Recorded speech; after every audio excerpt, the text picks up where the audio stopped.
کہ پھر اس کے بعد وہی فرشتہ جو پہلے ان کے پاس آیا تھا پھر آج پھر دوبارہ ان کے پاس آتا ہے. پھر یہ انسانی شکل میں فرشتہ آتا ہے جو پہلے کوڑے کی بیماری سے پریشان تھا, اس انسان کے پاس اسی بیماری کے حالت میں, یہ اسی غریبی کی حالت میں فرشتہ پہنچتا ہے اور مدد کی درخواست کرتا ہے کہ میں بہت پریشان ہوں, لاچار ہوں, بہت غریب انسان ہوں, میں سفر مجھے کرنا ہے, لہٰذا میرے پاس کوئی زیادہ راہ نہیں ہے, لہٰذا آپ میری مدد کر دیں. الحمدللہ انشاءاللہ میں امید کرتا ہوں کہ اللہ اس کے بعد آپ ہی میرے مسئلے کو حل کر سکتے ہیں, لہٰذا مجھے ایک اونٹنی دے دیجئے, لہٰذا میں اپنے سفر کو پھر میں شروع کر سکوں, میں اپنے مقام تک پہنچ سکوں. لیکن وہ انسان انکار کرتا ہے, کہتا ہے کہ مجھے بھی بہت سے پریشانی ہے, میری بھی بہت ضرورت مند چیزیں ہیں کہ میں آپ کی مدد نہیں کر سکتا. تو اس وقت فرشتہ جواب دیتا ہے کہ یاد رکھو, جہاں تک مجھے یاد ہے آپ بھی ایک وقت اسی بیماری سے دوچار تھے, آپ بھی اسی غریبی سے دوچار تھے, لیکن اللہ نے آپ کی مدد کی ہے, تو لہذا اللہ کے نام پہ مجھے بھی مدد کیجئے. تو وہ انسان جواب دیتا ہے کہ کسی نے میری مدد نہیں کی ہے, بلکہ میرے دادا پردادا سے یہ جائیداد چلے آ رہا تھا, اسی ضمن میں مجھے تمام جائیداد ملے ہیں, یہ میری محنت کی کمائی ہے, مجھے نے کسی نے میری مدد نہیں کی ہے, لہذا میں تمہاری مدد نہیں کر سکتا. تو اس وقت فرشتہ فرماتا ہے کہ یاد رکھو, اگر تم جھوٹ کہہ رہے ہو تو اللہ نے جس نے تمہیں سب کچھ دیا ہے پھر دوبارہ تمہیں اسی حالت کے اندر پہنچا دے گا. اگر تم نافرمانی کرو گے, اگر ناشکری کا معاملہ تم کرو گے, تو وہاں سے وہ فرشتہ اس بات کو کہہ کر نکل جاتا ہے. پھر دوسرے انسان کے پاس جو پہلے گنجا تھا, جو غریب تھا, آج خوشحال ہے, جس کے سر پہ بال ہے, جو خوبصورت دکھائی دیتا, اس کے پاس جاتا ہے, اسی حالت کے اندر, اسی گنجے پن کی حالت میں اور اسی غریبی کی حالت میں اس روپ کو دھارن کر کے فرشتہ اس کے پاس جاتا ہے اور کہتا ہے کہ مجھے مدد کیجئے, کیونکہ میں مسافر ہوں, بہت پریشان ہوں, لہٰذا آپ کسی چیز سے میری مدد کر دیجئے. تو دوسرا انسان بھی انکار کر دیتا ہے مدد کرنے سے, اور وہ اسی طرح کا جواب دیتا ہے جس طرح کا جواب پہلا انسان وہاں پہ دیا تھا. تو اس وقت یہ فرشتہ اس انسان سے بھی کہتا ہے کہ جہاں تک مجھے یاد ہے کہ آپ بھی اسی گنجے پن سے دوچار تھے, اسی غریبی سے دوچار تھے, لیکن اللہ نے آپ پر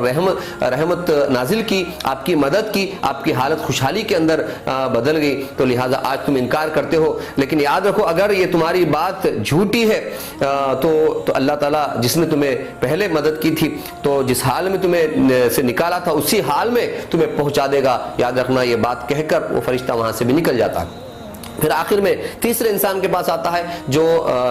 جس کے پاس بینائی نہیں تھی پہلے, آج بینائی ہے, جو نابینا پہ تھا اس ایک زمانے میں, تو اس کے پاس اسی طرح سے نابینا بن کر, اسی طرح سے غریب انسان بن کر یہ فرشتہ اس انسان کے پاس آتا ہے, تیسرے انسان کے پاس, اور مدد کی درخواست کرتا ہے کہ اللہ کے اور اس کے سوا اور اس کے بعد آپ کے سوا کوئی میری مدد نہیں کر سکتا, لہٰذا آپ ہی میری مدد کر سکتے ہیں, اللہ کے نام سے میری مدد کیجیے, اللہ کے واسطے میری مدد کیجیے. تو وہ فرشتہ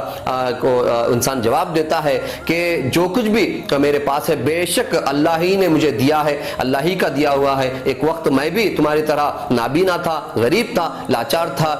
تو اللہ نے میری لاچاری کو, میری بیماری کو اللہ تعالیٰ نے دور کر دی ہے, تو لہٰذا میں آپ کی مدد کرنے کے لیے تیار ہوں. جو کچھ یہاں ہے, جو کچھ اللہ تعالیٰ نے مجھے مہیا کیا ہے, جو کچھ اللہ تعالیٰ نے مجھے دیا ہے, ان نعمتوں میں سے جو کچھ تم چاہتے ہو, جتنا تم چاہتے ہو, اگر پورا بھی تم چاہتے ہو تو اس میں سے لے جا سکتے ہو, مجھے کوئی اعتراض نہیں ہے. اس بات سے اللہ کا فرشتہ بہت خوش ہو جاتا ہے. پھر کہتا ہے کہ مجھے تمہارے جائیداد میں سے, تمہارے آمدنی میں سے, تمہارے مال میں سے کچھ نہیں چاہیے, یہ تم جو کچھ تمہارے پاس ہے تم ہی رکھ لو, لیکن میں اللہ کا فرشتہ ہوں, بس بظاہر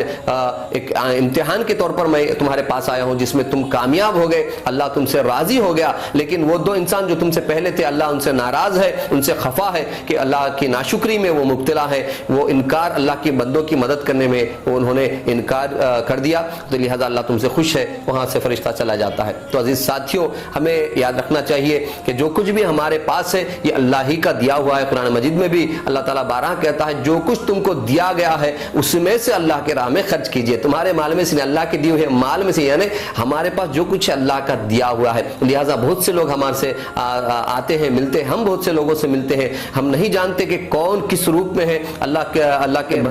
فرشتے کس روپ میں بن کر, کس انسان کے روپ میں بن کر ہمارے سامنے آ کر مدد مدد درخواست کر رہے ہیں ہم نہیں جانتے، تو لہٰذا کون سی گھڑی ہماری امتحان کی گھڑی ہے ہم نہیں جانتے. لہٰذا اللہ تعالیٰ سے میں دعا کرتا ہوں کہ اللہ تعالیٰ جو کچھ ہمیں دیا ہے اس پہ اللہ کا شکر ادا کرتے ہوئے ہمیشہ زندگی گزارنے کی توفیق عطا فرمائے، اور جو کچھ ہمارے ہے اس میں سے اللہ کے بندوں کو، ضرورت مندوں کو